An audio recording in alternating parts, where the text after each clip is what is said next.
మొన్న నేను pearl millet dosa రెసిపీని మీతో షేర్ చేశాను కదండి. అది సజ్జల దోస రెసిపీని. ఆ వీడియోకి నాకు కామెంట్ వచ్చింది రాగుల దోస రెసిపీ కూడా షేర్ చేయండి అనేసి. మన ఛానల్లో ఆల్రెడీ రాగి రవ్వ దోస ఉంది, రాగి ఇడ్లీ రెసిపీ కూడా ఉందండి, రాగి అంబలి, రాగి పుల్క రెసిపీస్ కూడా ఉన్నాయన్నమాట. రాగులతో ఇంకా చాలా రెసిపీస్ చేసుకోవచ్చు. ఇప్పుడు రాగి దోస రెసిపీని మీతో షేర్ చేయబోతున్నాను. ముందుగా 1 కప్పు వరకు రాగులు తీసుకున్నాను, 3/4 కప్పు వరకు సగ్గుబియ్యం తీసుకున్నానండి, అలానే 1/4 కప్పు వరకు మినపప్పు తీసుకున్నాను. ఇవన్నిటిని కూడా శుభ్రంగా కడిగి 3-4 గంటల సేపు నానబెట్టుకోవాలన్నమాట. నానబెట్టుకున్నాక కొద్దిగా మిక్సీ జార్లో వేసుకొని నానబెట్టుకున్న వాటర్తో మెత్తగా గ్రైండ్ చేసుకొని ఒక బౌల్లోకి వేసుకోవాలన్నమాట.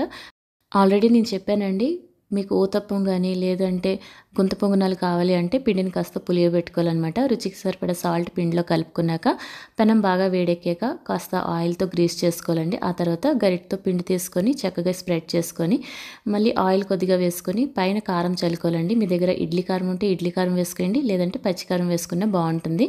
2 వైపులు కాల్చుకొని చక్కగా మనం నచ్చిన చట్నీతో సర్వ్ చేసుకుంటే సూపర్ టేస్టీగా ఉంటుంది, హెల్త్కి కూడా చాలా మంచిది. మీరు ఇన్స్టెంట్గా చిన్న ఊతప్పంలో వేసుకున్నా కూడా సాఫ్ట్గానే వస్తాయండి. రాగుల్లో కాల్షియం, ఫైబర్ పుష్కలంగా ఉంటుందండి. ఫైబర్ వల్ల కాన్స్టిపేషన్ ప్రాబ్లం ఏమైనా ఉంటే తగ్గించి డైజెస్టివ్ సిస్టమ్ పనితీరు మెరుగుపరుస్తుంది అనమాట. అలానే కాల్షియం వల్ల బోన్స్, టీత్ స్ట్రాంగ్ వస్తుంది. మిల్లెట్స్తో ఏ ఫుడ్ తిన్నా కూడా కడుపు నిండే భావన కలుగుతుంది, తృప్తి ఉంటుంది అనమాట. తొందరగా ఆకలి కూడా వేయదు. మరి ఇంకెందుకు ఆలస్యం, మీరు హెల్దీ ఫుడ్ తిని హెల్దీగా ఉండండి. బాయ్.